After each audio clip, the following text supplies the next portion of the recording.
Hello, my name is Faisal Khan.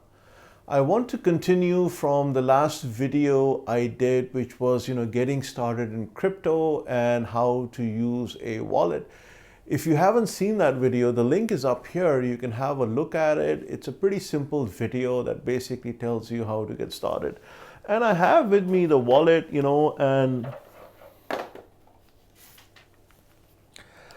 so in last video, I told you that this, you have a wallet, and this is obviously just a representation, and you have something of a private key, and you have your 12-word phrases or recovery phrases for your wallet. So these are very important.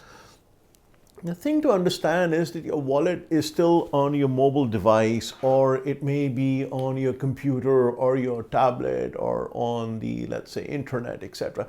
It is still on the internet. If you are going to be using your wallet and let's say you put some coins in, then obviously it may be either on your phone or on your laptop, etc. It is susceptible to hacking. Now, it may not be that your iPhone could get hacked or your Android could get hacked or your Apple Macintosh or your IBM could get hacked, but there are ways that scammers are, sort of gaming the system to maybe put keystroke recorders or screen captures, etc., and capture what you're doing.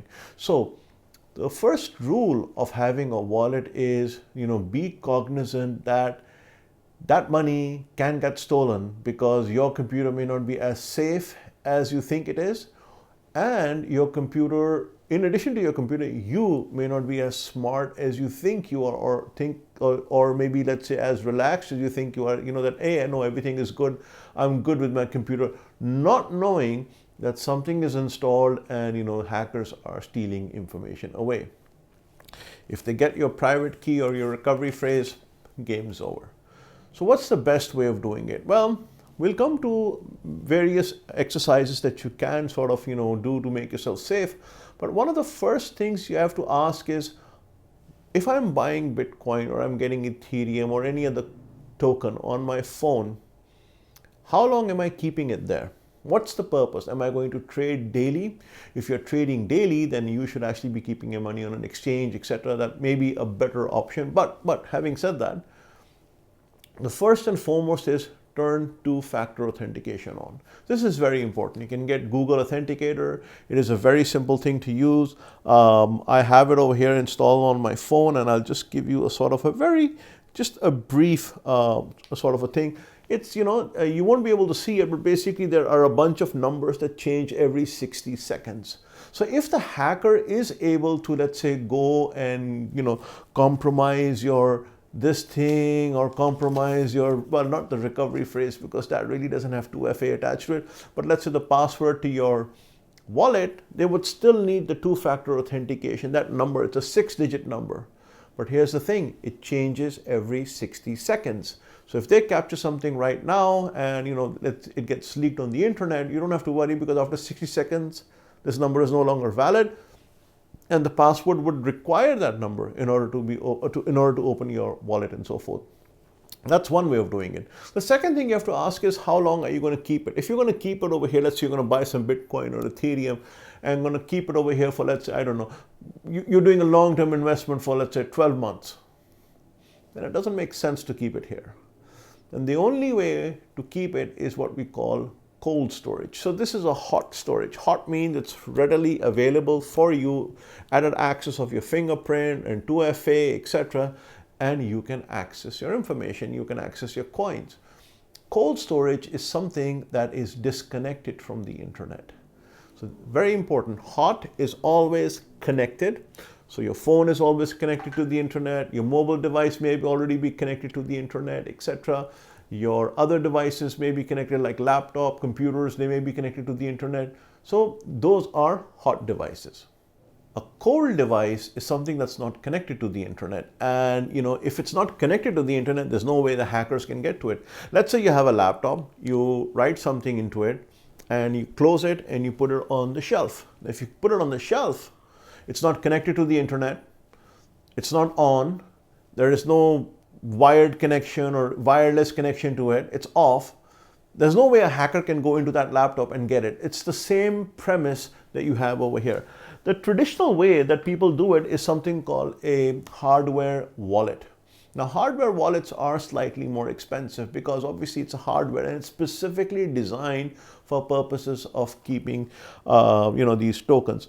I have over here, for example, a Ledger wallet, a Ledger hardware wallet. And what is it? It's basically a sort of a USB stick, right? And it gets connected to your computer. It's got very special chips, etc., all that. It's a hardware wallet. It is meant specifically to store coins. And once it stores coins on this thing, on the USB, you can take it off and keep it anywhere. There's no way a hacker can get to it. There's no physical connection.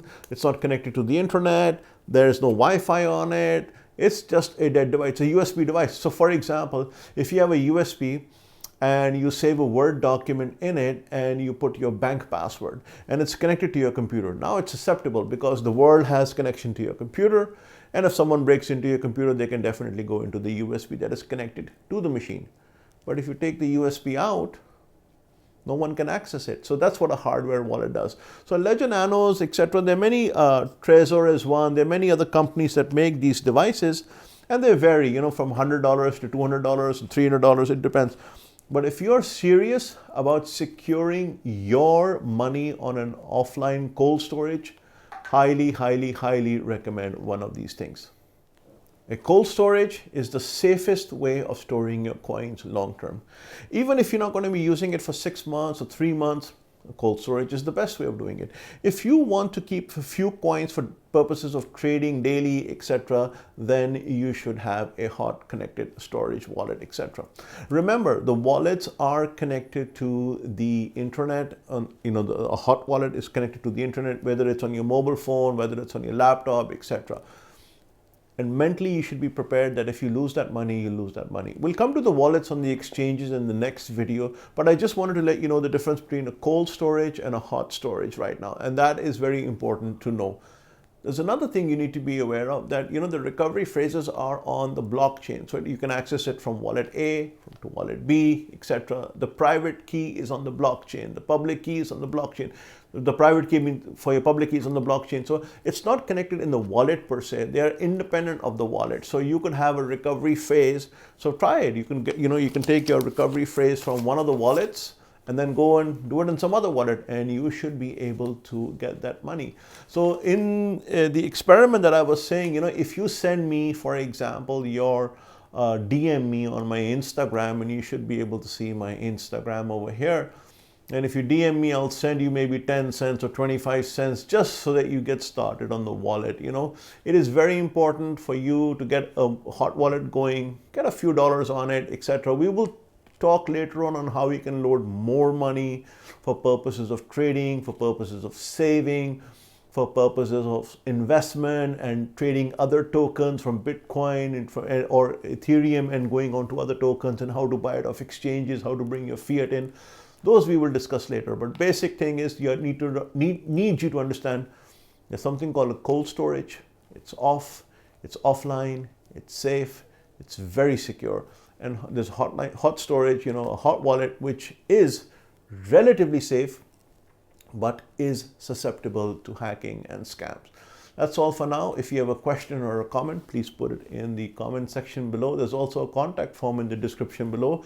Till next time, this is Faisal Khan signing off. Stay safe.